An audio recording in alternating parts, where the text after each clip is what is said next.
Hər bir qadın üçün 5 vacib müayinə. Bəzən xanımlar müayinəyə gəldikdə düşünür ki, sadəcə profilaktik baxış kifayətdir. Amma profilaktika bununla bitmir. Elə analizlər var ki, heç bir əlamət olmadan gedən problemləri erkən mərhələdə üzə çıxarır. Gəlin bunlardan 5 ən vaciblərinə birlikdə baxaq. Birinci, pap testi.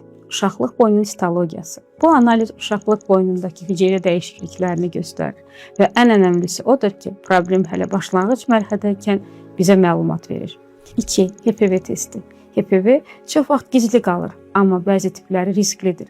Pap testlə birlikdə edildikdə isə daha dəqiq nəticə verir və sizi daha güvənli qoruyur. 3. Cinsi yolla keçən infeksiyalar, xlamidiya, gonoreya və digər infeksiyalar çox vaxt simptomsuz keçir. Amma müalicə olunmazsa ciddi fəsadlara səbəb olur. Ona görə risk varsa yoxlanmaq vacib. 4. Qan analizləri, xüsusilə də hormonal yoxlanışlar. Bəzən orqanizmdə balans pozulur, amma biz bunu dərhal hiss etmirik. Hormonal analizlər, xüsusilə sonsuzluq və ümumi hormonal vəziyyəti anlamaq üçün çox önəmlidir.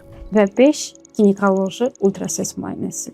Bu müayinə daxildə baş verənləri görməyə imkan yaradır. Kista, mioma və digər xəstəlikləri çox vaxt heç bir şikayət olmadan belə müayinə etməyə imkan verir. Qısa desək, vaxtında yoxlanmaq özümüzə verdiyimiz ən vacib dəyərdir.